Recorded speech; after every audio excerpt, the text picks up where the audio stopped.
मोहन शहर से दूर एक पुराने कस्बे में किराए के मकान में अकेला रहता था क्योंकि उसकी नई नौकरी वहीं लगी थी और मकान सस्ता था। लोगों ने उसे पहले ही बता दिया था कि रात में अजीब आवाजें आती हैं, लेकिन मोहन ने इन बातों को अंधविश्वास समझकर नजरअंदाज कर दिया। पहली कुछ रातें ठीक बीतीं, लेकिन चौथी रात जब वह सोने की कोशिश कर रहा था तो उसे छत से किसी के धीरे धीरे चलने की आवाज सुनाई दी।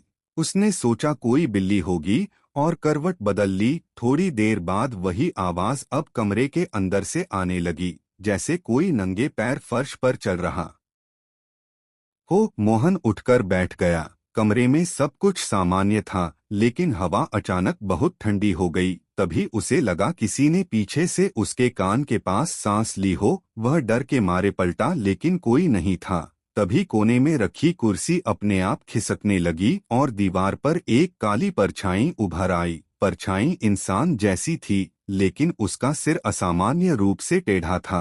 मोहन की आवाज गले में ही अटक गई। वह दरवाजे की तरफ भागा, लेकिन दरवाजा खुल ही नहीं रहा था।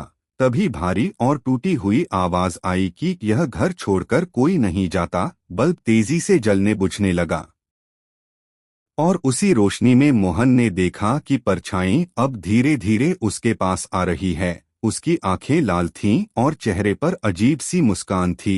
कमरे में रखी सारी चीजें अपने आप गिरने लगीं और दीवारों से खरोंचने की आवाज आने लगी। मोहन रोता हुआ भगवान का नाम लेने लगा, लेकिन उस आवाज ने हंसते हुए कहा कि यहाँ भगवान भी नहीं आता।